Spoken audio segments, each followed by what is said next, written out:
Welcome to Module 4. In this module, we're moving from interpersonal communication to a discussion of group and public communication theories. And there are 6 different theories that we'll be discussing. The first theory is within the area of group communication. And the first theory is functional perspective on group decision making. This theory is part of the socio-psychological and cybernetic traditions. And as the name suggests, this theory is about how groups make decisions, and there are 4 basic steps to this: problem analysis, goal setting, identification of alternatives, and then evaluation of the positive and negative consequences of each of those alternatives. Then moving on, the next group of theories will be within the area of organizational communication, and there are 2 theories we're looking at here. The first one is the cultural approach to communication theory, and this is within the socio-cultural tradition. And in this theory, an organization doesn't have a culture, it is a culture. It's a unique system of shared meaning. And then the second theory in this area is the critical theory of communication in organizations theory, and this is part of the critical and phenomenological traditions.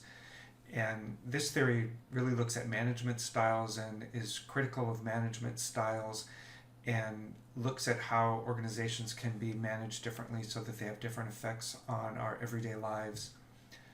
Then the last group of theories is in the public rhetoric tradition, and this is really at the heart of our discipline, how our communication discipline was founded.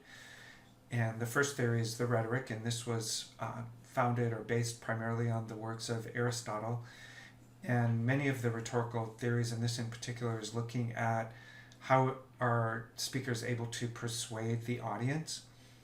And then the second theory in this area is dramatism, and this is also in the rhetorical and semiotic traditions.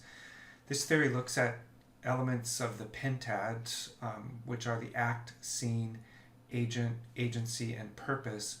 And it looks at how those different elements come together to, again, persuade an audience. And then the last theory in the rhetorical tradition is the narrative paradigm, and this is in the rhetorical tradition.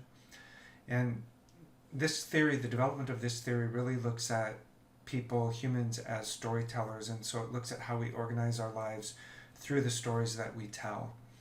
So those are just a brief overview of the 6 theories that we'll be discussing in Module 4. The tasks for Module 4 include reading chapters 17, 19, 21 to 24, and reviewing and reading the lessons found in Blackboard.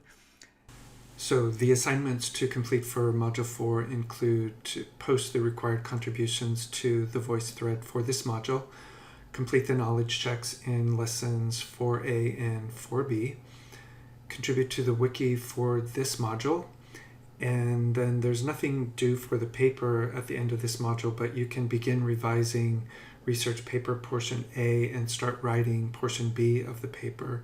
So the final paper that you'll submit will be one complete paper where you've revised portion A based on my feedback and then added portion B. And the guidelines for portion B are in the syllabus. Keep in mind that part of your grade, final grade for the paper, is based on your revisions to portion A. So please, if you have any questions about any of the feedback that I gave you for the paper, let me know. And if you have any other questions about the course, please get in touch with me.